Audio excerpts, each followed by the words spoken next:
nessa noite nós possamos exaltar o nome de Deus, porque independente de todas as coisas, independente do que aconteça, Ele continua sendo Deus e a sua vontade continua sendo boa, perfeita e agradável. Vamos confiar neles, vamos exaltar Ele.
Boa noite, queridos. Estamos aqui no último culto da nossa série sobre família.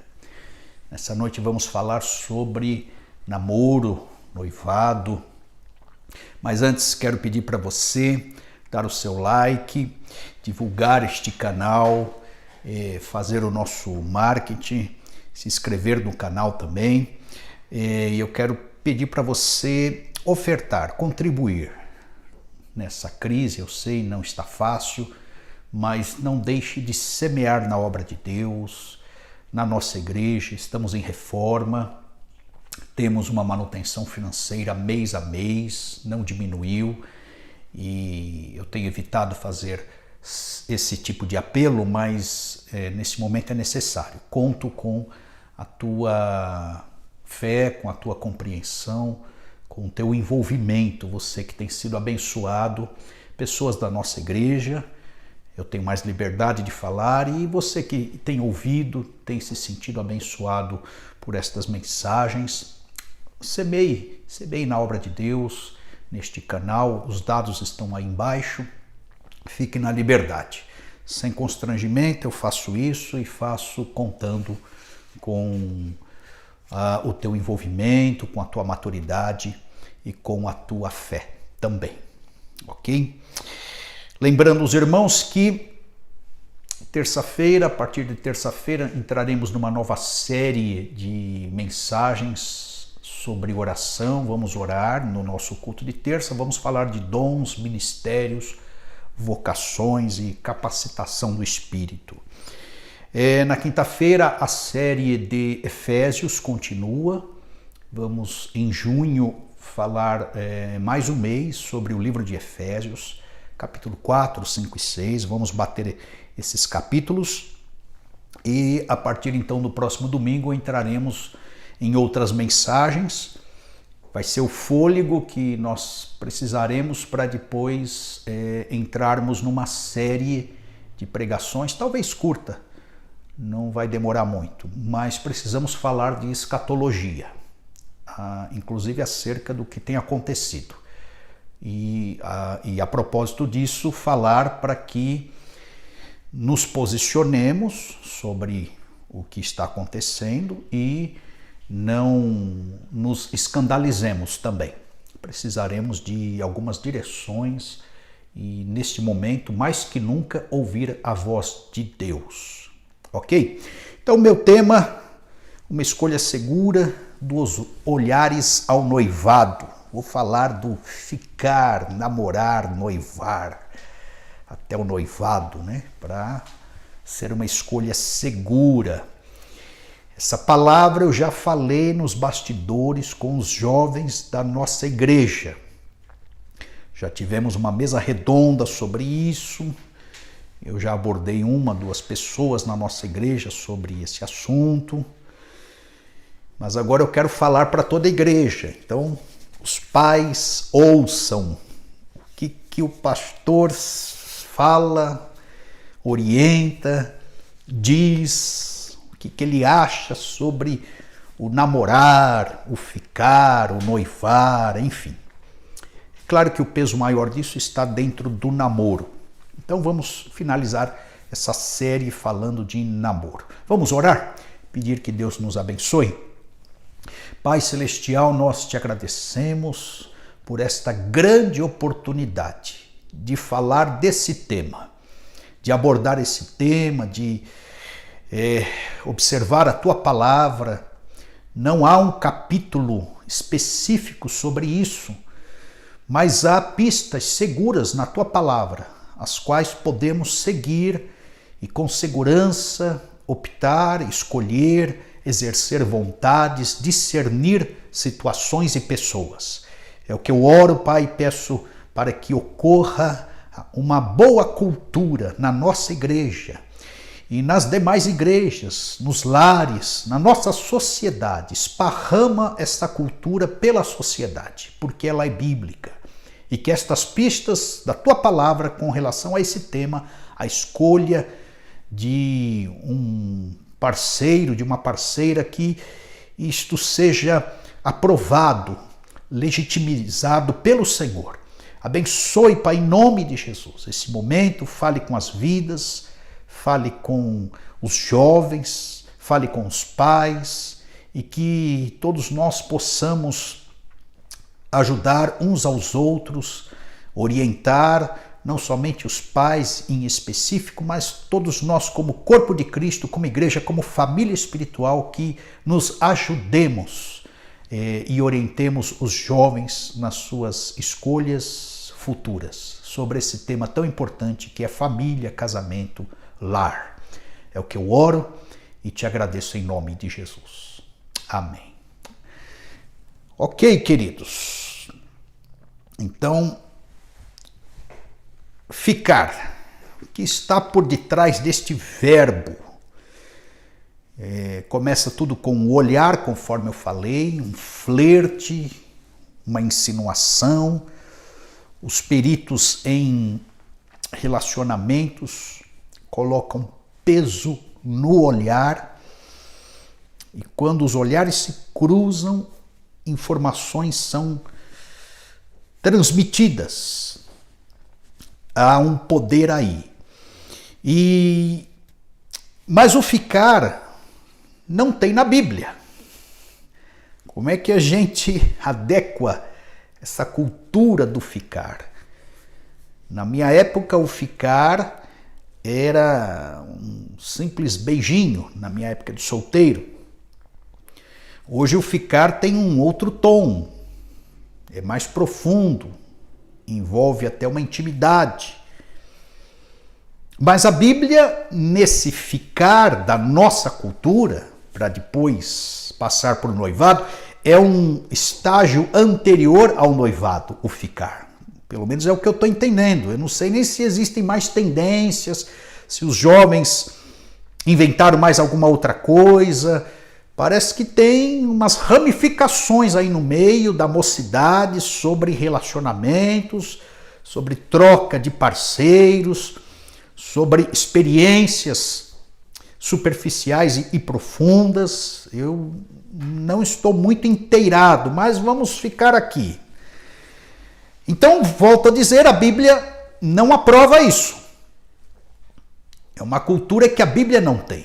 Quando pegamos a cultura hebreia, judaica, israelita, nós não vemos nenhuma aprovação, base narrativa falando especificamente disso. Não há ressonância. Porque o ficar, pelo que eu percebo, quer superficial ou profundo, com até uma intimidade a mais, ele não tem compromisso. Relacionamento sem compromisso não tem respaldo bíblico. É uma relação imatura. É só aquele momento, aquele flash.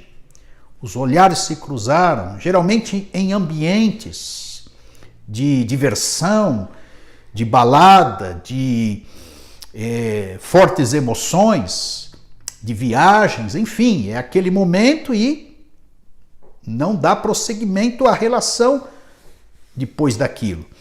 A pessoa, de certa forma, rifa a dignidade, porque ela vai ficando aqui, vai ficando ali, ela aprova esse tipo de comportamento quando ela percebe o nome dela, o caráter, a pessoa em si, a dignidade dela está na lata do lixo. Então não gera confiança. Se a partir dos olhares já percebe-se que vai ser algo passageiro, só aventureiro, então você cai num utilitarismo, numa descartabilidade. E isso na pós-modernidade está em alta. O ficar alimenta a paixão, que é febre de alma, das emoções humanas. E se for um ficar com intimidade, com ato sexual, há uma transferência espiritual. Você nem conhece a pessoa direito, você já está indo para a cama com ela. Isso é temerário, isso é perigoso, isso é complicado de conceber, uma vez que os riscos são grandes. E aí o aumento de doenças venéreas também é perigosíssimo. Então esse ficar, essa cultura, hoje eu nem sei como é que se conjuga isso direito também, a frequência, mas é o abrasar da carne, é dar vazão para uma carnalidade, é patrocinar tão somente o amor eros. E outro risco na esteira disso, além das doenças venéreas, é a exposição da gravidez indesejada, que também na esteira disso pode gerar um possível aborto lá na frente. Então compromete a autoestima. Você fica uma vez, duas, três, teu nome, conforme eu falei, vai para a vala comum da pessoa indigna e depois a preocupação por parte de alguns, talvez não todos, daquilo, né, do que os outros vão pensar de mim. Autoestima. A autoimagem também é comprometida. Fui usada, fui descartada. É uma exposição desnecessária, por conta que isso acaba caindo numa publicidade. As pessoas vão sabendo o que está acontecendo, então é perigoso. E a questão do ficar também com relação à Bíblia é que a Bíblia não aprova por conta do sexo antes do casamento. Algo precipitado, algo impulsivo, algo carnal, e se houve a relação, há uma ligação sexual, 1 Coríntios capítulo 6, verso 17, e a Bíblia então não aprova por conta até do que nós já vimos nas semanas anteriores. Então Hebreus vai falar que o matrimônio, o leito deve ser sem mácula.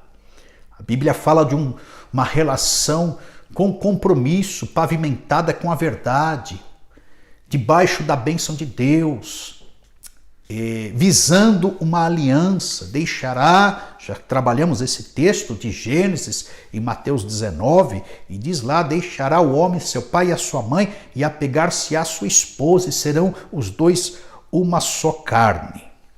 Então, O ficar não tem na Bíblia, Deus não aprova pelos textos paralelos, pela teologia do casamento em si, pelo costume bíblico de como as pessoas casavam. Então isso está fora, isso está com cara de pecado. E então, como cristão, não vou nem falar como pastor, mas como cristão a gente descarta de cara. Essa é a minha posição. Como pastor, então, reforço isso.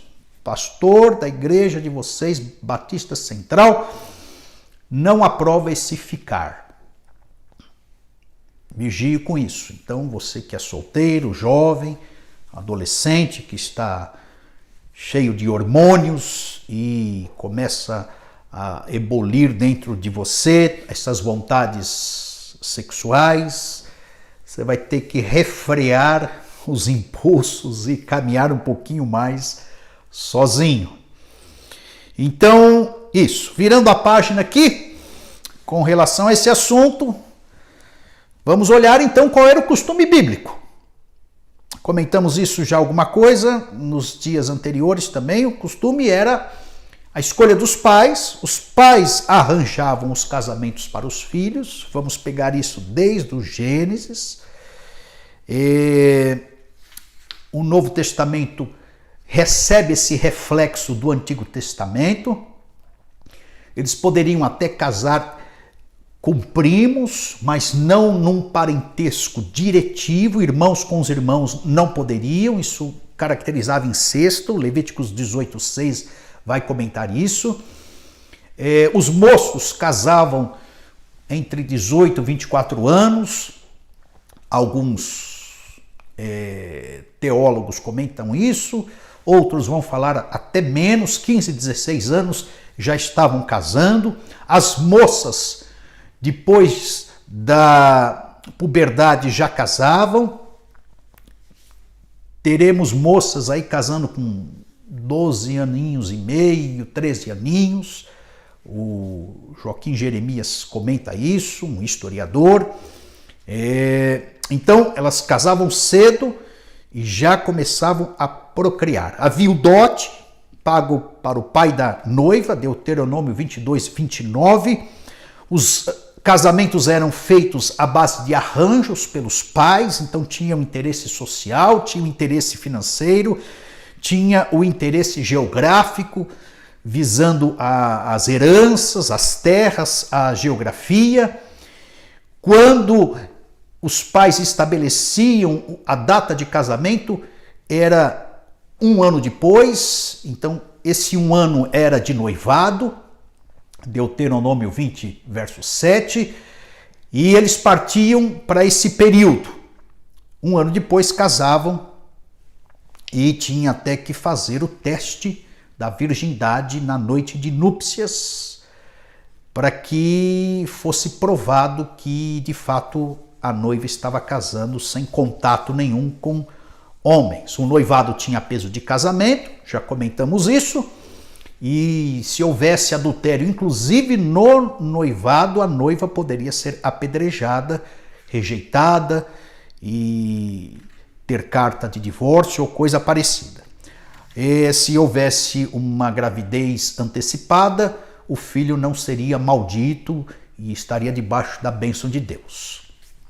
A festa em si ocorria para os pobres em uma semana, para os ricos a festa de casamento durava 2 semanas. A turma gostava de casar no outono, era a melhor época, porque tinha passado a colheita, eles estavam com dinheiro, os dotes ocorriam, as noites eram mais tranquilas, as pessoas poderiam vir de longe, eles cantavam, comiam. Esta era a festa de casamento. Nós vamos ver na palavra de Deus Jesus participando, fazendo um milagre, seu primeiro milagre numa festa de casamento.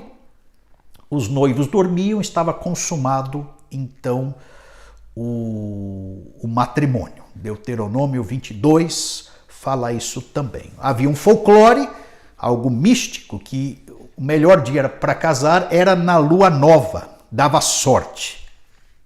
Então está aí algumas informações com relação a cultura judaizante. Casamento monogâmico, uma só mulher, e heterossexual. Comentamos isso também. Poderia haver uma poligamia, ele ter alguma serva, concubina, e aí a diferença é que a esposa não tinha contrato nenhum, era a esposa, mas a serva, a escrava, tinha um contrato e ele poderia usufruir de intimidades para satisfazê-lo. Pano de fundo do Antigo Testamento esbarra no Novo Testamento e adentra. No Novo Testamento, então, vem a lei ferrenha de uma só mulher, um só marido, quebrando essa permissividade da poligamia. Nós temos o namoro. Depois do ficar, que eu tenho observado, então, o namoro. Costume ocidental. Vem antes do noivado para chegar no casamento. O que a Bíblia diz, pastor, sobre o namoro? A Bíblia não diz nada. Mas conforme eu falei, nós podemos ter pistas e orientações para que este namoro seja abençoado. Eu não quero demonizar o namoro aqui. Eu não quero radicalizar. Não estou fazendo o papel do exorcista do namoro. Não.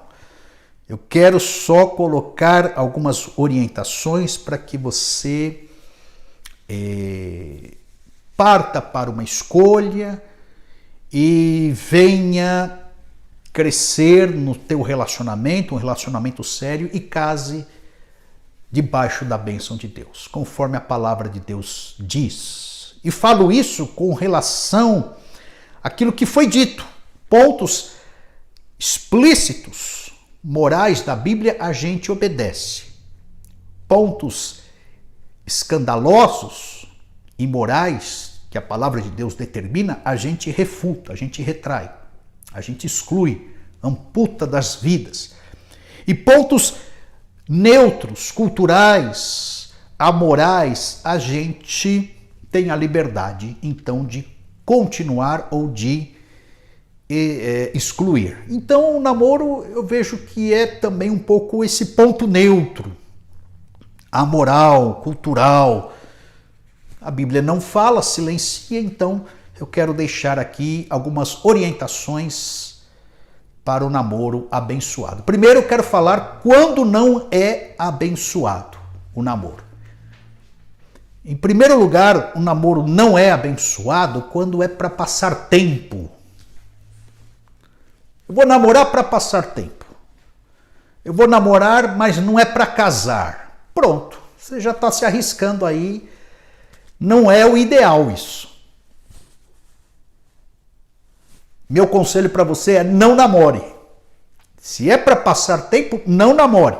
Se você não tem a intenção, se namoro é para pavimentar para o casamento, se você vai namorar e não vai para o casamento, você já sabe que não vai, então nem namore. Já aborte antecipadamente. E o que nós pastores estamos percebendo, porque depois arrebenta os problemas no casamento e dentro dos nossos gabinetes pastorais, é que o problema dentro desse casamento tratado por nós hoje é porque começou errado.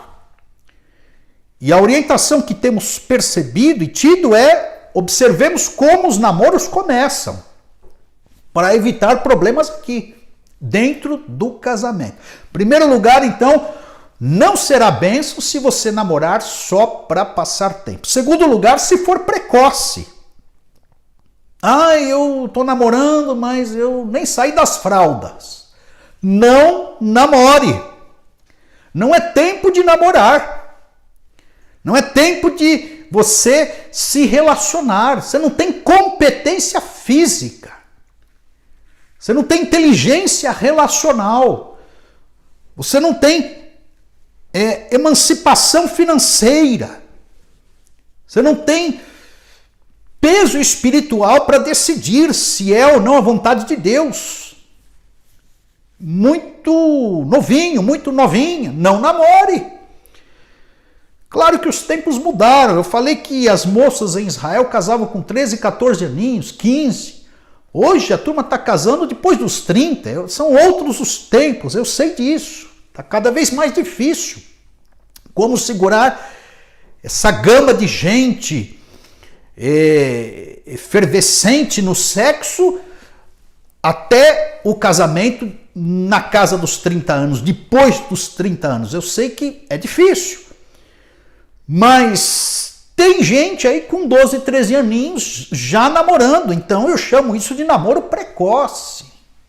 E falo para você, pai, mãe, minha orientação é para você também, vigia aí. Exerça o teu não, coloque o teu limite.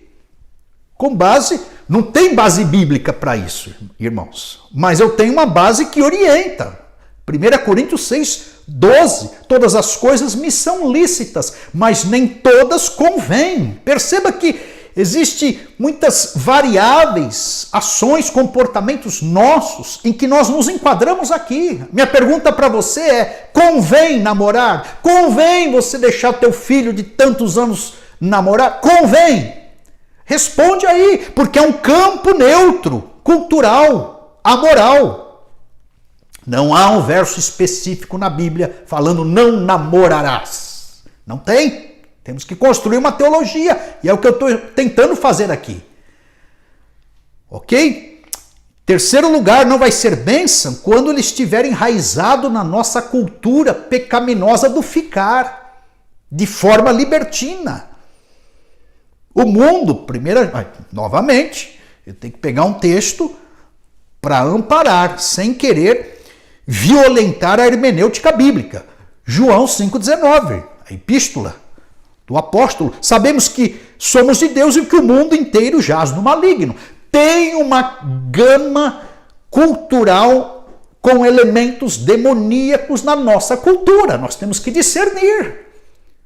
Ah, mas se eu for em tal lugar, fizer isso, e o costume é esse e tal, sim, você vai estar se vinculando a pecados, a demônios, a uma cultura caída, você vai se prejudicar, vai ter um reflexo espiritual negativo sobre a tua vida. Tem elementos na nossa cultura, volto a dizer, totalmente neutros, mas existem outros elementos malignos, demoníacos, anticristãos, que não tem um verso específico na Bíblia, nítido, mas pelo discernimento das coisas, nós sabemos que entristece o Espírito de Deus, que Deus não aprova, que nós temos que agir de forma contrária, nadamos contra a corrente. A igreja rasga a cultura no meio, ela passa, ela vai se esfolando e esfolando, ela vai dizendo, ela vai criando uma cultura melhor, num estilo de vida elevado, debaixo daquilo que Deus tem como vontade para cada ser humano. Isso tem que ser discernido por todos nós. Então, Deus aprova um namoro ilícito, debaixo dessa cultura, extraído com esses vieses, com essas ideologias do utilitarismo, do consumismo, do pragmatismo. Eu quero ficar com você agora, e tem que ser agora, e você tem que provar o teu amor agora, e é tudo agora, e profundo, e a gente vai e suga o máximo do outro. Então, pense aí, esse relacionamento relâmpago, profundo, precoce, com raízes na cultura caída, ele não é de Deus. E aí, na esteira disso, em quarto lugar, quando há pecado sexual. Eu tive a relação, mas eu não quero a pessoa. Meu Deus do céu! Esse namoro não vai dar em nada. Nós vemos a palavra do Senhor falando em Tessalonicenses, é um texto, digo, de santificação, porque esta é a vontade de Deus, a vossa santificação. Daí nós seremos perseguidos, tidos como povo retrógrado, como pessoas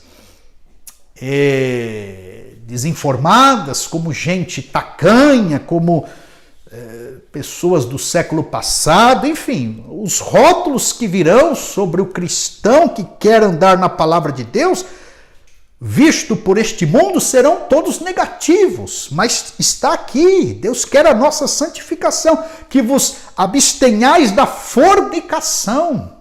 Vimos isso semana passada, fornicação no original, porneia, que são relações ilícitas, imorais. E aí ele continua, o apóstolo Paulo falando no verso 4, cada um de vós saiba possuir o seu vaso em santificação e honra, não na paixão da concupiscência, do desejo desordenado, da compulsão da carne, das impulsividades sexuais, como os gentios que não conhecem a Deus. Então Deus está falando na pena do apóstolo aqui o seguinte, olha, nós temos um raciocínio, nós temos um poder de decisão, nós temos minimamente um domínio de controle, nós estamos em Deus, o Espírito está em nós, potencializa o nosso não, a gente consegue colocar um limite acerca da vida que agrada a Deus e da que não agrada a Deus, do pecado e da santificação. A gente coloca um limite, Deus coloca um limite. Esse cerco é colocado pela palavra do Senhor em todas as áreas da nossa vida, inclusive no namoro. Então cabe o não. Deus quer algo sério. Deus quer preservar as tuas emoções. Deus não quer que você seja um poço de transferência para demônios te possuírem por conta de uma ligação sexual ilícita, sem compromisso, antes do casamento. É isso. E eu tenho que pôr as lentes espirituais para te falar que há uma opressão espiritual num ato sexual ilícito. Há uma opressão, há uma transferência de demônios até num ato sexual ilícito. Então, você tem que vigiar com isso, esse namoro não será abençoado. Também não será, em quinto lugar, envolvendo somente a paixão. O amor é diferente da paixão. A paixão é você ter o desejo de desfrutar de coisas a qualquer preço, pelo desejo natural. É como se Deus estivesse falando para nós assim, nós não somos animais. O animal que na hora que vem o impulso de comer, ele vai e come. Na hora que vem o impulso de dormir, ele vai e dorme. Na hora que vem o impulso do sexo, ele vai e faz. O homem não é assim. Não pode estar envolto a essa impulsividade, conforme falei em Tessalonicenses. O texto de João na epístola também vai corroborar, 1 João 2,16, porque tudo que há no mundo, concupiscência da carne, desejo desordenado da carne, o desejo desordenado dos olhos, a cobiça e a soberba da vida não procede do Pai, mas do mundo. O regenerado, o que nasceu de novo, o que está em Deus, o que teve a experiência do novo nascimento, ele é gerenciado pelo Espírito Santo, ele é norteado pela palavra de Deus. A paixão escraviza e depois decepciona. É o andar entre a euforia e o tédio, porque a paixão te joga para a aventura. E você mergulha naquela aventura. No dia seguinte, a culpa, o tédio, a angústia, o vazio de alma. Então a paixão não conta com o compromisso solidificado do amor. Ela não estabelece a aliança. Ela não visa um relacionamento duradouro, não. É aquele pico, a pessoa vai, desfruta e no dia seguinte, então, cai na angústia, no vazio de alma, no tédio, no niilismo. Então é um alto grau de ansiedade que vem querendo ser suprido. E depois a pessoa não aguenta a realidade rotineira. A pessoa não aguenta a pessoa, o outro. Só foi a paixão. Quando a paixão vai embora, que Não há mais maquiagens, brilhos, máscaras. O outro mostra a cara. Meu Deus, aí ninguém aguenta tal relacionamento. Sexto lugar, não será abençoado quando os pais não concordam. Perceba no Antigo Testamento, os pais determinavam. Hoje em dia a gente excluiu totalmente a opinião dos pais. Os jovens vão e determinam. Escolhem por si só. Então eu deixo a dica aí. Peça a opinião do teu pai. Nós vamos falar isso um pouquinho mais para frente. Mas quando os pais não concordam, pai e mãe têm um sexto sentido, que misericórdia. E eu tenho que respeitar esse negócio aí. Eles têm um faro a mais na vida. Eles são mentores, líderes. Eles nos ajudam nos discernimentos, nas escolhas. Até o casamento. Depois a gente casa e a gente determina por nós mesmos. Mas o lar é esse laboratório. Teste de obediência a pai e mãe. Eu estou falando de Colossenses 3:20. Eu estou falando de Efésios capítulo 6, verso 1. Considere aí se existe alguém que ama o filho, que quer o melhor para você. Tem nome isso. É pai e mãe. Muito mais do que o rapaz ou a moça que você está flertando ou namorando. Também não será bênção, em sétimo lugar, quando esse moço, essa moça, te afastar da igreja. Hebreus 10:25, não deixe de congregar, como é costume de alguns. Começou a namorar, a pessoa deixou de ir para a igreja. Começou a namorar, o jovenzinho começou a esfriar na fé. Começou a namorar, já não participa mais das coisas do Senhor, só está preocupado com o secular, em se divertir. É um péssimo sinal. Sinal de alerta, por sinal. Então, decline neste namoro se estiver acontecendo isso, porque as opções começam a ser mundanas, concorrendo com as opções espirituais. Um bom teste é esse. Começou a namorar, o namorado, a namorada leva para a igreja, opta pela igreja, faz a agenda junto com os jovens da igreja. É um bom sinal. Contrário senso, perigosíssimo. Oitavo lugar, quando Deus não aprova. Meu Deus do céu, será que você, namorado, namorada, não consegue ouvir a voz de Deus? É só buscar a Deus. Só não ouve a voz de Deus quem não clama por ouvir, quem não tem sede de ouvir, quem não busca a voz de Deus.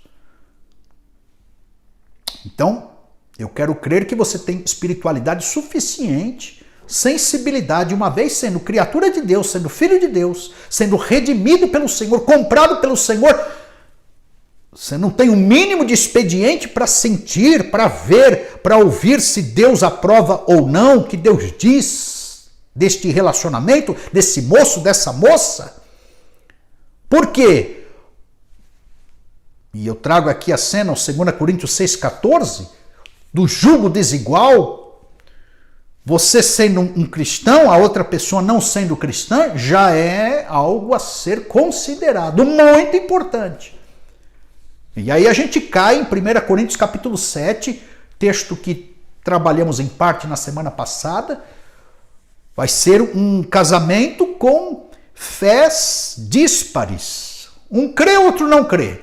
Um vai para a igreja, outro não vai. Um ora, o outro não ora.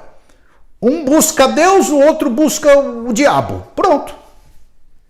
Vê se é isso que você quer para a tua vida. Então é uma dica importante. Se Deus aprova, se Deus está nesse negócio, se Deus sinaliza, capte os sinais da parte do Senhor com relação a esse namoro. Estamos na fase do namoro. Namoro que não é bênção.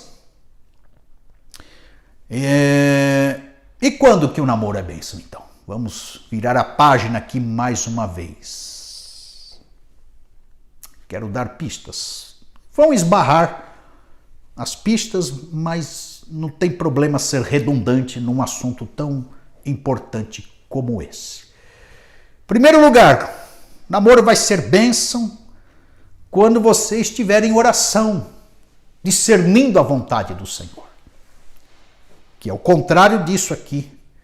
Deus aprovando, você discernindo a vontade do Senhor. Efésios 5,17. Por esta razão, não vos torneis insensatos. Não seja tolo. É isso que Paulo está falando. Procure compreender qual é a vontade do Senhor para a tua vida. Você vai ter que decidir. Claro, com pais, mães, conselheiros, nós vamos ver aqui, mas passa por você. Às vezes eu percebo a pessoa tendo que decidir e ela colocando a decisão na mão do outro, na mão da outra. Não, é você que tem que decidir, você que vai viver com a pessoa o resto da vida. Então observe aí Colossenses 3,15, seja a paz de Cristo o árbitro em vossos corações. Você sente paz quando você ora, você sente a aprovação de Deus. Esse juiz que está na tua consciência, batendo o martelo, aprovando ou desaprovando, como é que ele tem reagido dentro de você? Observe isso. O Senhor testificará, o Senhor testifica, o Senhor sinaliza.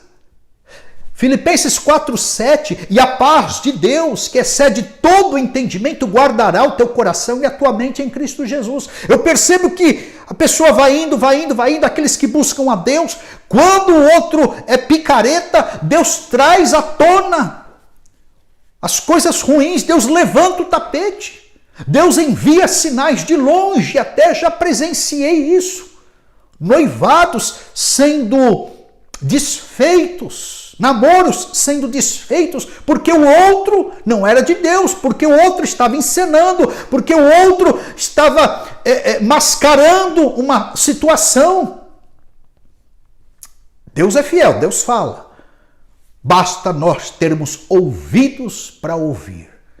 E outra coisa, a gente é tão sagaz em tantas áreas na vida, chega nessa, ficamos inocentes, ingênuos? Não. Temos certo grau de maturidade também nessa área para perceber algo aqui ou acolá. Ok? Primeiro lugar é isso. O namoro será bênção quando você estiver ouvindo a voz de Deus, buscando a Deus. Segundo lugar, quando você também colher conselhos. Provérbios 11,14, um texto que eu gosto muito, diz, na multidão de conselhos há sabedoria. Então ouça pessoas, investigue, pergunte, especule. Quem é fulano, quem é beltrano? Observe como ele trata os pais, ele trata pessoas, ele trata autoridades. Observe como ele desfila nos ambientes, os movimentos, as cenas. Pergunte para mim, pastor, o que o senhor acha? Eu acho engraçado. A turma, quando vem me informar, já vem com o bolo pronto, parabéns cantado, velhinhas assopradas. Ele só vem me informar, pastor, já estou namorando. Eu falei, amém, então. Mas na investigação, pergunte, papai, mamãe, o que o senhor acha? Pergunte para amigos, né? Fique bancando o investigador, pergunte para nós. Quero te ajudar em oração nesse sentido. Eu não vou determinar nada, não é esse meu papel. A decisão final é tua. Meu papel é orar por você, é levar o fardo, o jugo, dividir com você, é ser o teu confidente, é exercer um pastoreamento sobre a tua vida. Obviamente estou falando com os da nossa igreja. Então, terceiro lugar, isso, busque conselheiros. Agora, com todo respeito, né? Não vá pedir aconselhamento com um ímpio. Estou falando do Salmo 1.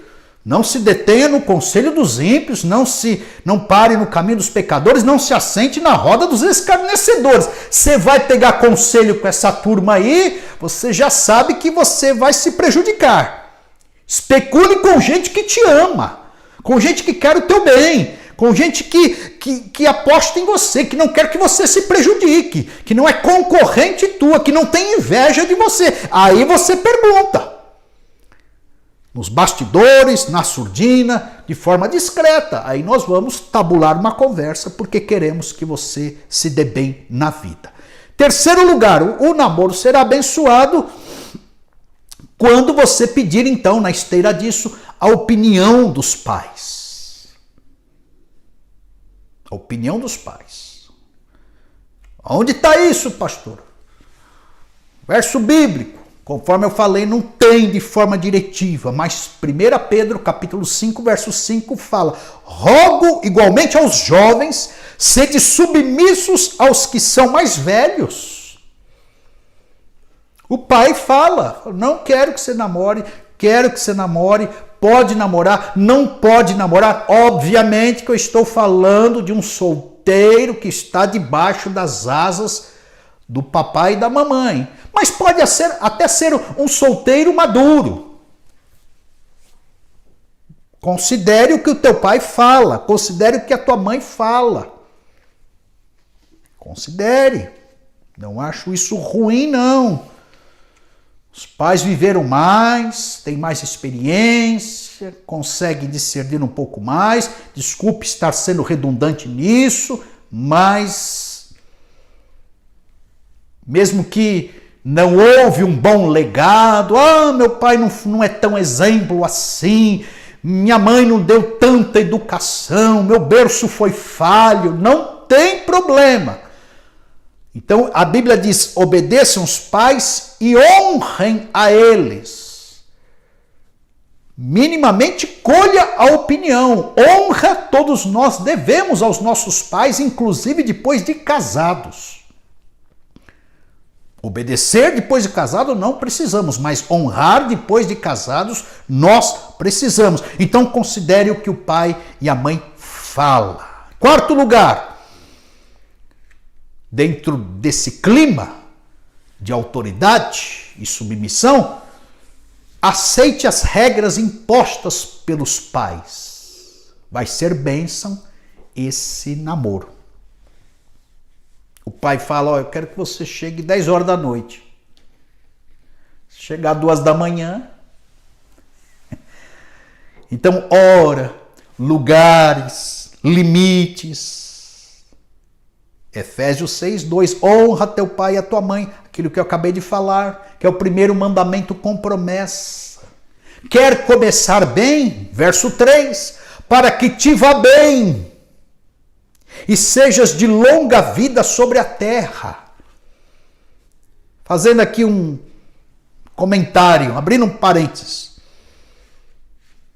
Tem jovem que morre cedo, né? Está aqui a resposta. Apronta, na mocidade, as consequências ceifam a vida dele de forma prematura. Por quê? Porque além de aprontar no concreto, no material, no físico, tem uma regra espiritual por detrás aqui, para que te vá bem e sejas de longa vida sobre a terra. Ou seja, desobedecer, desonrar pai e mãe, essa pessoa, esse ser humano, esse jovem, corre o risco de morrer cedo. Princípio bíblico espiritual. E corre o risco de dar muito errado na vida, para que te vá bem. Obedeça para que te vá bem. Se eu desobedecer, você vai mal na vida. Você semeia coisas ruins, você vai colher coisas horríveis. Provérbios fala: semeia vento, colhe tempestade.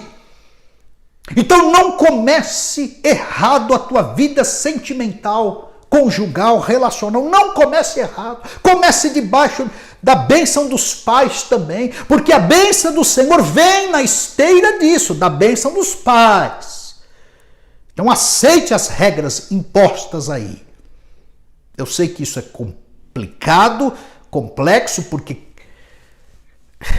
as coisas não são tão nítidas assim, varia muito na nossa cultura de família para família, quais são as regras de filho para filho, filha mulher, né?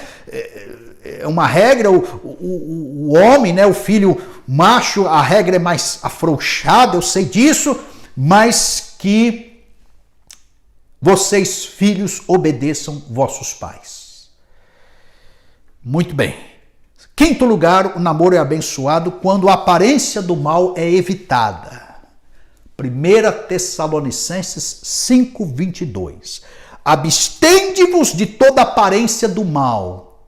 Vou repetir, a aparência do mal é evitada. Aparência do mal. Quer começar bem o namoro? Evite a aparência do mal. Muita coisa está em jogo aqui. Então vigie, jovem, moço, moça. Administre aí o que é a aparência do mal. Pastor, o que o senhor está querendo dizer? Eu estou querendo dizer de roupas. Eu estou querendo dizer da mão boba. Eu estou querendo dizer de ambientes muito escuros. Eu estou querendo dizer de um na casa do outro até tarde. Eu estou querendo dizer de tentações, de afloramentos. Eu estou querendo dizer de uma potência sexual que vocês têm. Eu estou querendo dizer que a espiritualidade pode ficar comprometida.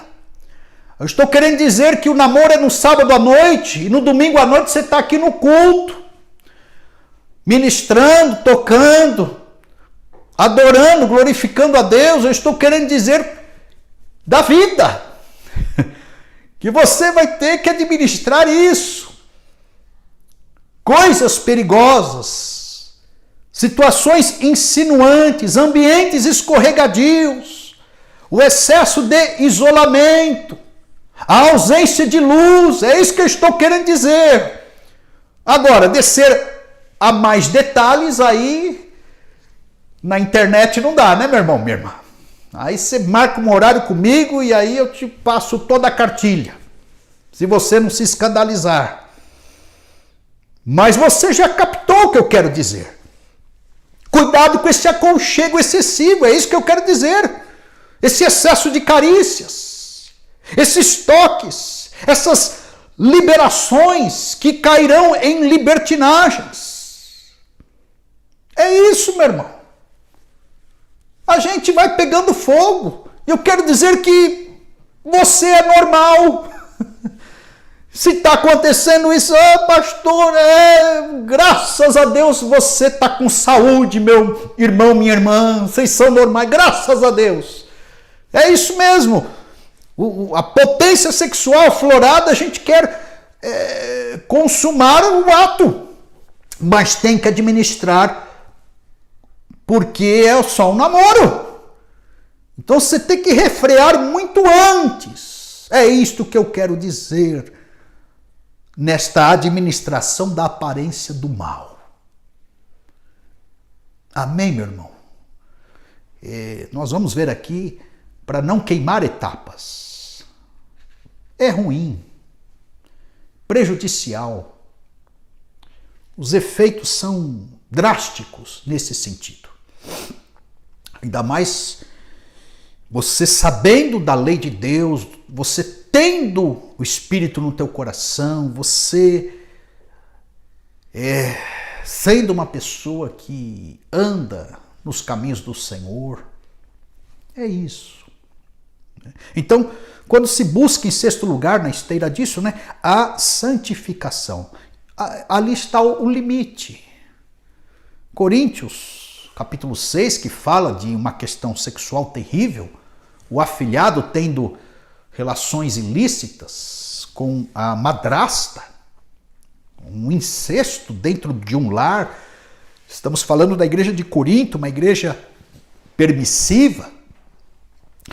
Então Paulo fala aqui, 1 Coríntios 6,18, fuja da impureza, não cometa pecado contra o próprio corpo. Você é templo do Espírito Santo de Deus.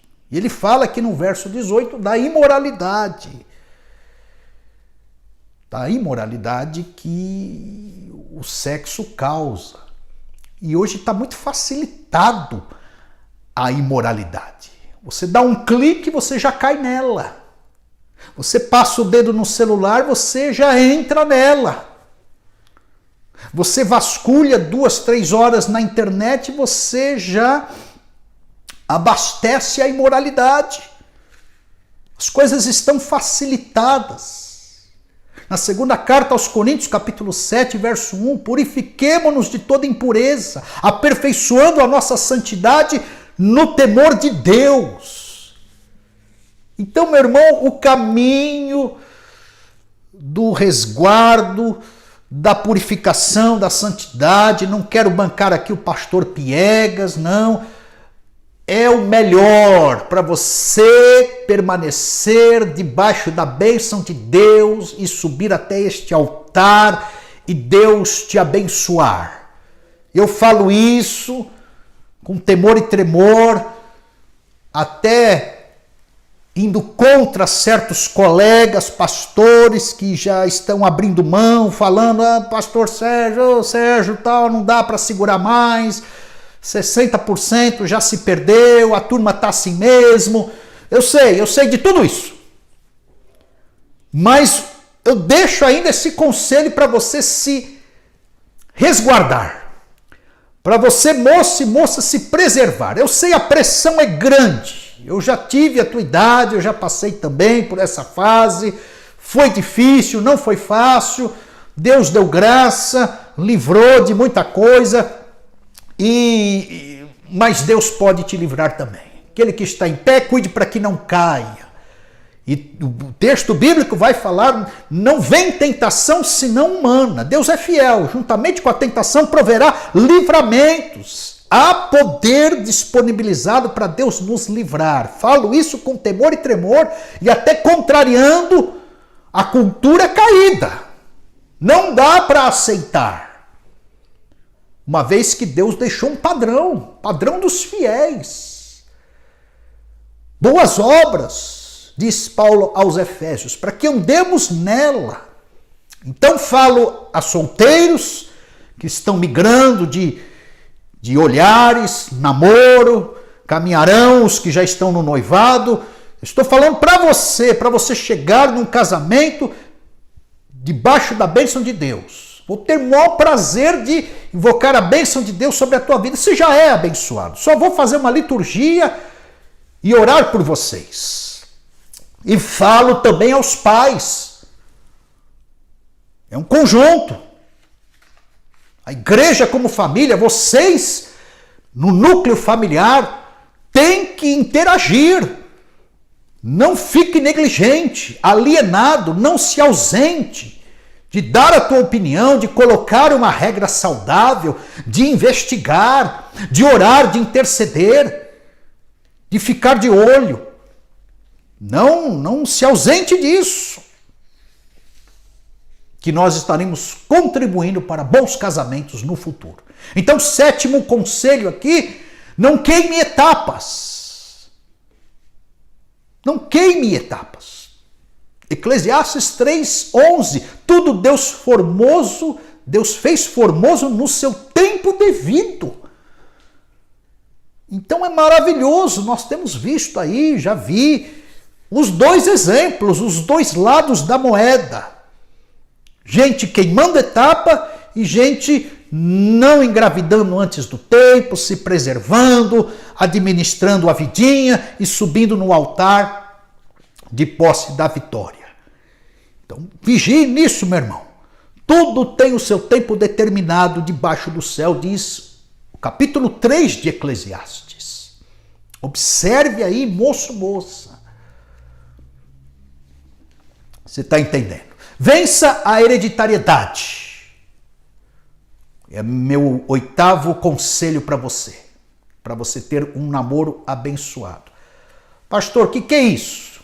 É que a gente olha assim, meu avô e minha avó queimaram etapas, meu pai e minha mãe queimaram etapas, eu também vou por esse caminho. Não faça isso. Deus nos resgatou, diz Pedro, do fútil procedimento dos nossos pais. E mesmo que eles agiram em alguma área de forma negativa, não dando exemplo, esse exemplo negativo para nós se torna antítese. O oposto. Eles fizeram isso, não deu certo, presenciei coisas, vi que foi um fiasco, vou fazer o contrário. Quebre esta hereditariedade. Foque no aspecto positivo da sua família. Porque tem gente que olha a família e fala, aqui é tudo torto, aqui não tem jeito mesmo, meu pai foi um trapaceiro, você também, minha mãe foi uma mentirosa, também você, eles manobravam as coisas e é assim que eu vou... meu irmão, minha irmã, misericórdia. Então quebre isso na tua vida, você que já sabe que não é de Deus. Faça diferente, faça conforme a palavra de Deus orienta. Deus tem o melhor para você. Deus quer te abençoar e gerar, através de você, o melhor para você mesmo. E passa por você, não tem jeito. O que Deus tem para você, passa por você. Você decidirá. Você optará e você colherá aquilo que tem semeado. Então assuma as tuas responsabilidades. E não aceite essa cultura caída da tua família. Esses maus hábitos geracionais nessa área de escolha conjugal. Não aceite. Assuma o teu erro, tua parte no processo e parta para cima daquilo que Deus tem do ponto de vista bíblico. Muito bem, esse é o namoro. Com quem devo me casar?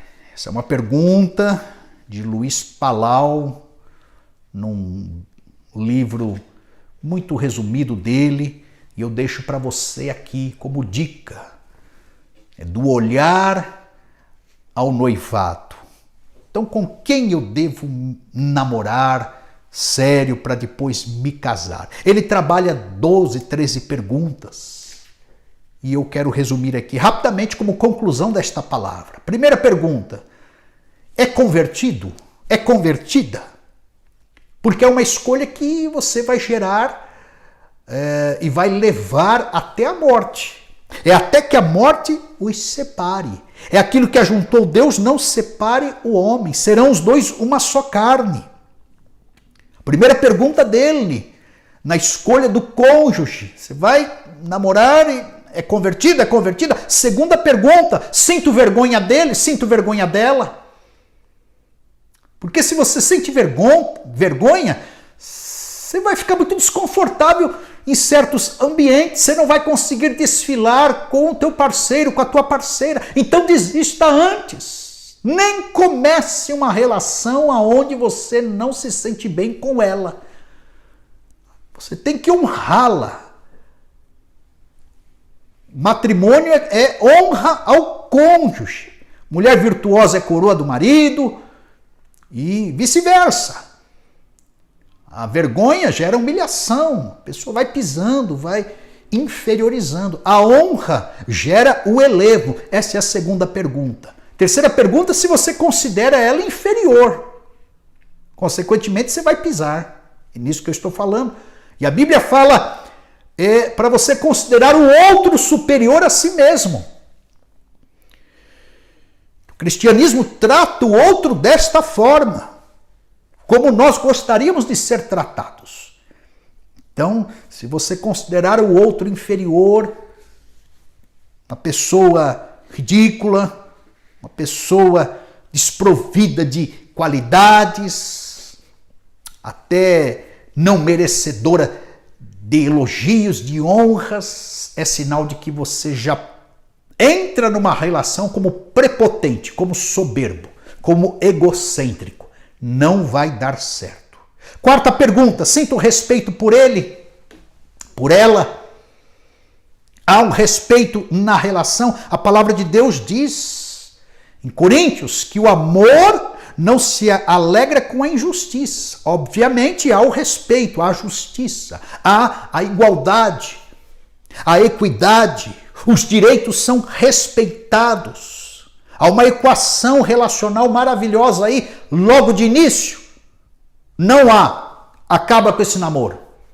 Pergunta que você tem que responder e abrir os olhos. Tenho plena confiança, quinta pergunta, apesar dos riscos de todo relacionamento tem risco, mas eu tenho confiança nele, nela, porque se no namoro já começa uma desconfiança, se houve o ficar e aquela situação de vai e vem, e ata, desata, as sombras das desconfianças, dos ciúmes, das possessividades, entra a desconfiança, enfim, fica um relacionamento bem desestabilizado.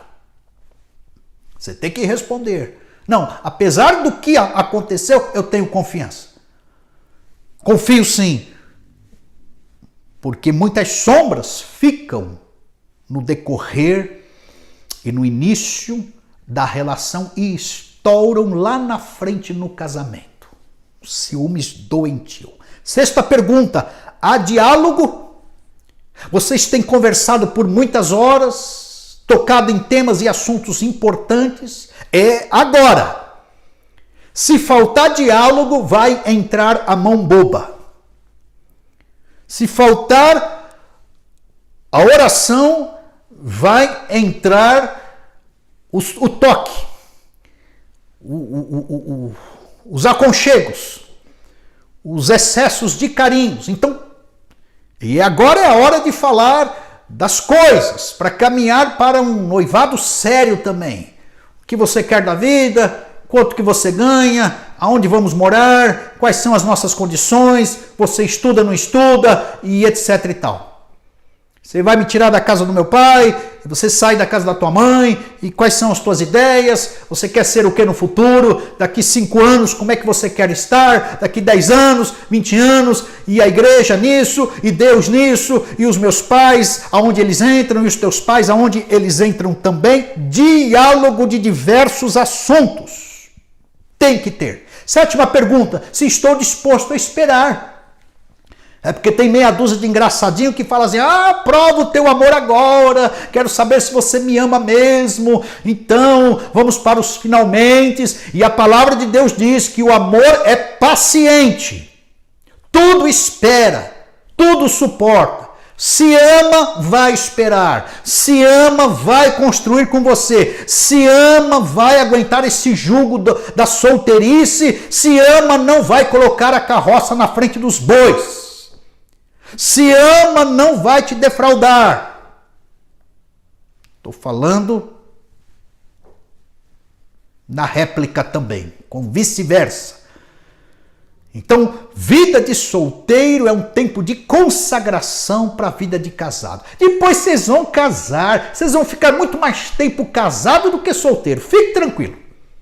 A questão é decolar bem, é iniciar bem, para depois não cair nas maldições e consequências ruins da precipitação, da carnalidade, do início de um relacionamento. Oitava pergunta, há possessão na relação? Porque não são objetos, são pessoas, sentimentos, ideias, diferenças, muitas diferenças. Amor, em Paulo, aos Coríntios 13, não se conduz inconvenientemente. O amor, ele tem uma postura. O amor ele encarna um comportamento. O amor, ele é envolvido num respeito, numa seriedade. Não procura os seus próprios interesses, não é egocêntrico, é doador. Quem ama se doa. Então tudo isso tem que ser equalizado. Os sinais da possessão devem ser percebidos aqui. Ninguém pode ser joguete na mão do outro, peteca na mão do outro, não. Haverá uma conjugalidade, uma aliança, uma unidade espiritual, uma só carne, mas individualidades devem ser também preservadas. Nona pergunta, é digno de mim? Se você se ama, você não vai querer uma pessoa indigna do seu lado. Então você tem que ver isso. Não, eu preciso de coisa melhor. Não desmerecendo o ser em si, mas eu quero casar com uma outra pessoa. Não tem problema. Mas responda a pergunta: é digno de mim? É digna de mim? Provérbios 18, 22. O que acha uma esposa, acha o bem e alcança a benevolência do Senhor. 10ª pergunta do Luiz Palau: se sente atração? Tem gente que espiritualiza demais isso aqui. Tem gente que casa por causa de uma profecia. Por causa de uma visão. Não desconsidero, mas vigie. Vigie. Então, entra a vontade pessoal também. E o cônjuge será a pessoa mais linda do mundo. Será a tua Miss Universo, a tua Miss Mundo e vice-versa. Então, se há atração física, tem gente que se relaciona com o nojo do outro. É claro que vai dar errado. Tem gente que se relaciona achando que o outro é horrível. A pessoa feia, nos aspectos da beleza, da pós-modernidade, não se encaixa em nada, e fala, e humilha, e não considera. Está começando errado. Você tem que admirar, você tem que apreciar, você tem que amar, você tem que desejar, você tem que ter vontades de estar próximo. Esses são os sinais sadios, saudáveis, para quem quer casar. Contrário senso, fica aí a tua escolha. 11ª pergunta: se ama ou não? Comentamos isso alguma coisinha já. Você tem que amar. Volto a dizer, desculpe ser redundante, amor, 1 Coríntios capítulo 13, vá lá na lista.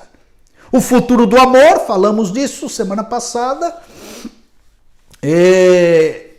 Qual é o futuro deste amor?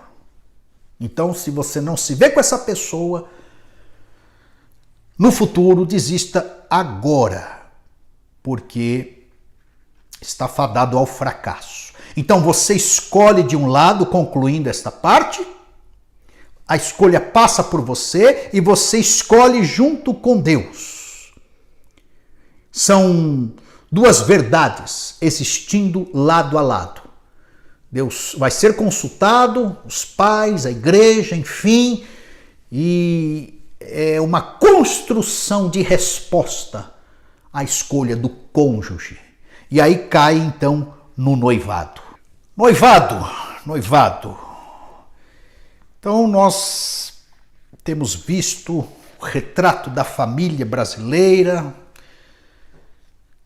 as pessoas se ajuntando aqui e acolá, os papéis um pouquinho invertidos. Falei que o sistema brasileiro é matriarcal, o sistema bíblico é patriarcal, lares feministas, temos observado, e uma sociedade plural se descortina para nós. Noivado, então, esse passo mais sério dentro dessa sociedade. E eu diria para você o seguinte: saiba e comece a assumir o seu papel no processo.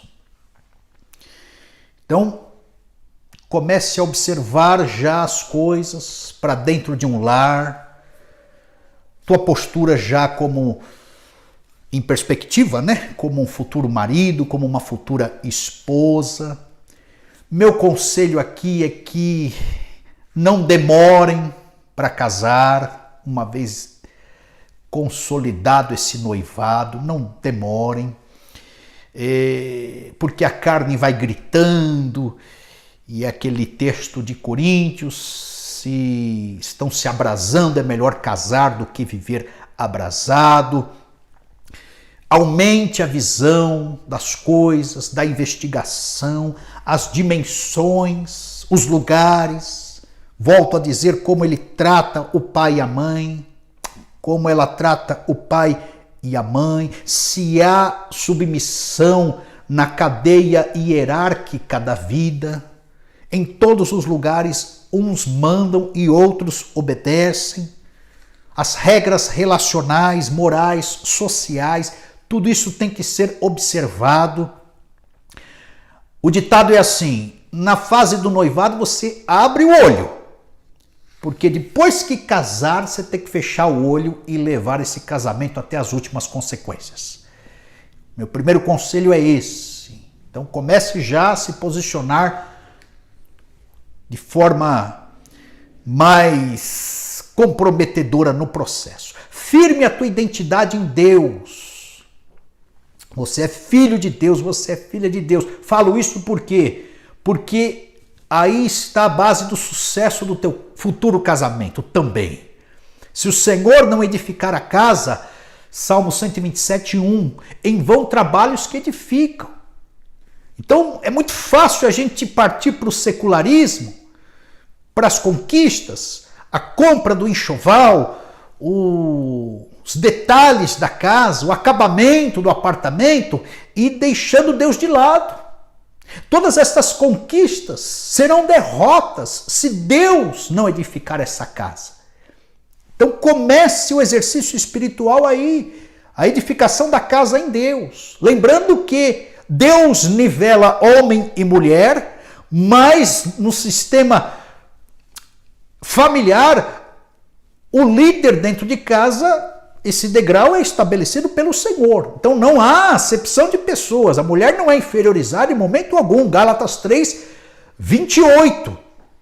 Não há macho e fêmea. Todos estão nivelados pelo Senhor. Mas, para que o casamento tenha sucesso e seja um casamento de retorno ao Éden antes da queda, a identidade como filhos de Deus é muito importante.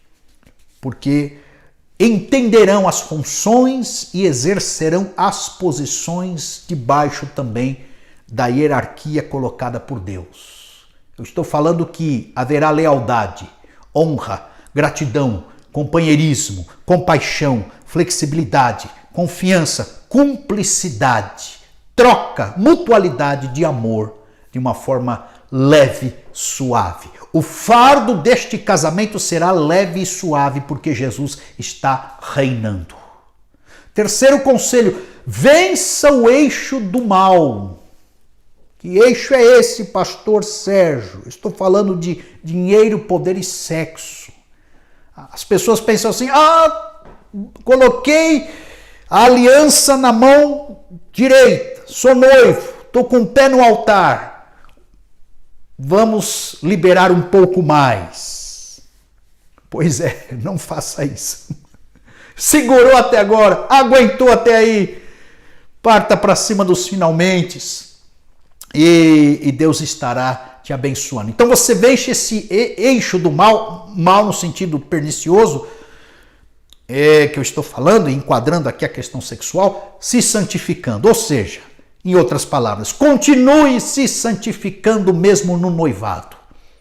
A questão do poder, sirva um ao outro. Não é porque são noivos que um vai começar a mandar no outro. Então como é que você vence isso? Sendo servo um do outro. A palavra de Deus tem esse mandamento de reciprocidade, servir-vos uns aos outros. E a questão do dinheiro, observe aí o nível, o status, as condições. Eleja a vida de simplicidade com contentamento.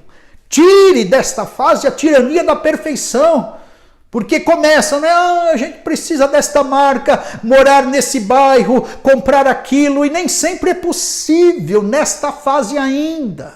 E não faça comparações com os pais que já trabalharam 30 anos a mais, que conquistaram muitas coisas a mais. Comece dentro dessa simplicidade que eu estou falando para vencer o eixo do mal, no sentido de dinheiro, pode ser uma maldição também, com uma vida simples, se adequando às questões simples da vida. A maioria começa nesta simplicidade. E servindo um ao outro e mantendo a santificação. No noivado ainda, observando aqui, considere as necessidades complementares e contraditórias. O que significa isso? Significa que vocês se unem por conta do complemento. Um é extrovertido e a outra é introvertida. Aí vocês se conheceram e se uniram, se completaram. Muito bem, então isso é o complemento, a necessidade complementar. Estão juntos por conta disso. Mas observe que, por causa do tempo, do noivado, possíveis crises e atritos comecem a emergir. Esse problema, não é um problema, essa necessidade complementar agora passa a ser um problema contraditório. Aí sim problema. O extrovertido quer ir na festa, a introvertida quer ficar em casa. Aí gera a briga, o atrito. Isso já é um sinal, uma prévia do que será o casamento lá na frente. Então, complementa de um lado, mas pode gerar contradição do outro. Então, flexione, se adapte, comunique, faça acordos, se dedique, já é exercício para um futuro casamento. Ok? Se o quebra-pau ocorrer aí de forma dramática, aí eu coloco 20 pulgas atrás da tua orelha. Pois é, o que aconteceu no noivado pode acontecer de forma exponencial no casamento. Meu quinto conselho na esteira disso, já vá se libertando da ilusão do príncipe encantado. Vocês já estão percebendo que não há princesa e príncipe. A gente até brinca, lá dentro ambos viram sapos. Pois é a realidade. É quando as verdadeiras identidades são reconhecidas. Então observe o que a palavra de Deus diz em Tito 2,4, a fim de instruírem as jovens recém-casadas a amarem seus maridos e filhos. Olha o conselho de Paulo a Tito naquela igreja.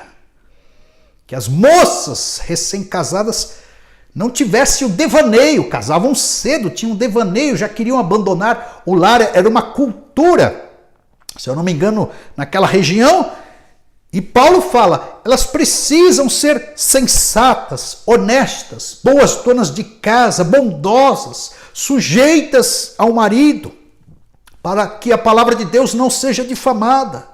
E depois ele fala aos moços. Os moços, de igual modo, exorta-os em todas as coisas que tenham critérios. E fala para Tito, torna-te padrão dos fiéis, de boas novas.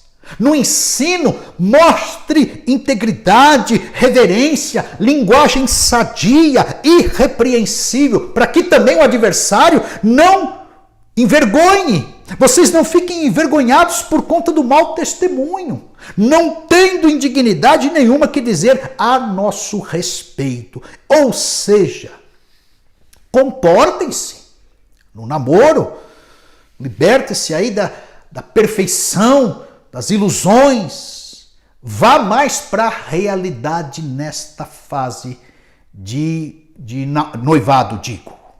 Muito bem, caminhando aqui, não use, mesmo nesta fase de noivado, o casamento como uma válvula de escape da realidade que você vive. Melhor é serem dois do que um, diz Eclesiastes 4:9. Mas nem sempre melhor é serem dois do que um. Dependendo de quem você casa, melhor é você ser um mesmo. Ficar sozinho. Então não case para ser feliz. Eu vou casar para... Não, você casa para fazer o outro feliz. Você tem que ser feliz como solteiro, como solteira. Minimamente você tem que estar resolvido agora. Não pense assim, eu vou casar para me resolver. Porque você coloca muita expectativa no outro. Vai frustrar. A única pessoa que a gente põe expectativa e não frustra é a Trindade, Pai, o Filho e o Espírito Santo. Todas as relações horizontalizadas, do lado de cada glória, debaixo do céu, elas frustram. Então você casa para fazer o outro feliz também. Minimamente você já tem que estar feliz, resolvido. E também não ser escravo da felicidade. Porque felicidade, do ponto de vista bíblico, na palavra de Jesus, é o teor do ser. É ontológico. É a qualidade de vida. É como se leva a vida, como se vai. São as virtudes de dentro que emanam.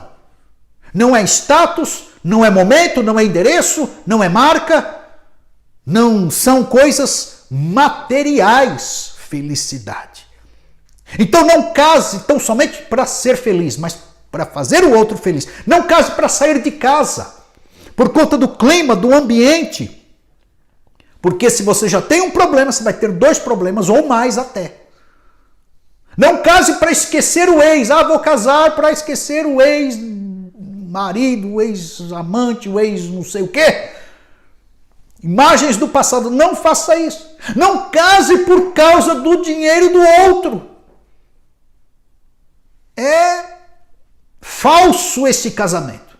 Não estará galgado numa solidez. A consolidação não se dará tão fácil assim. Não case para ficar sozinho. Por conta das piadinhas, das pressões da família. Não case por causa do sexo. Ah, preciso casar por causa do sexo. Não. Conforme falei já, sexo depois cai para 3º, 4º, 5º ponto. Não case pensando no que falarão se você ficar solteiro. Não case. Se você tiver o chamado do celibato, se você se resolver bem sozinho, sozinha, não case. Se você estiver bem assim, tranquilo e etc e tal. Se você não bancar uma mulher, se você não bancar um homem em todas as suas esferas, estiver submisso, submissa a isso, entendendo minimamente o que é casamento, não case. Fique solteiro, ou seja, não case para escapar da tua dura realidade. É melhor você enfrentar teus sofrimentos, dores, decepções sozinho do que dentro de um casamento frustrado. Angústia, vazio, problemas, crises poderão aumentar. Cuidado com isso. E esse é meu papel, colocar essas dúvidas para que você pense, reflita. E para os mais espirituais, não case com um apóstolo porque ele é apóstolo. Não case com o bispo porque ele é bispo. Não case com o pastor porque ele é pastor, achando que o apóstolo, bispo ou pastor são pessoas ali beirando a perfeição absoluta. Não faça isso. Case com a pessoa cristã, que professe a mesma fé, que vocês puxarão a corda para o mesmo lado. Esse é meu conselho na fase aí do noivado. Então vá lá, agora correndo para o altar, não desperdice o seu tempo, trabalhe, ajunte, faça os planos, a planilha financeira, ali as compras, tenha uma profissão, batalhe uma profissão, se forme primeiro, essa é a minha palavra para você, vá se opondo às desculpas, parta para cima, já abra o olho se ele é trabalhador, se ela é trabalhadora também, estude, melhore o teu canudo para ganhar um pouquinho mais lá na frente, vá se qualificando, siga as prioridades, desenvolva bons hábitos nesta fase, vai fazendo ajustes na vida, vá se examinando, vá contornando as coisas, os desafios, economize e vá cortando, observe aí também, o cordão umbilical com os pais. Casou, nova vida, já falamos isso. Deixa o homem, pai e mãe, se une à esposa e ambos se tornarão uma só carne. Então a águia empurra os filhos para voar. Noivado é isso. Você vai sair do ninho e você vai ter que voar sozinho agora com o teu parceiro. Ok, queridos? Então, se você for eunuco, concluo com essa palavra. Volte atrás, desmanche esse noivado. Pastor do céu, é verdade. Vigia aí, meu irmão. Se você quer casar, amém, tem esse propósito. Organize a vida nesses conselhos finais, nessa fase de noivado. E vá ajustando todos os detalhes. Os viúvos, orem ao Senhor, observem aí. Tem uma gama de divorciados também, pessoas. Observe aí também. Cuidado para entrarem numa nova relação. Vigiem, busquem ao Senhor. E essa é a minha palavra. E não tenho preconceito por aqueles que casam, por aqueles que se tornam solteiros. Mas cada um tem o seu chamado, conforme eu falei semana passada. 1 Coríntios 7, 24. Cada um fique na vocação em que foi chamado.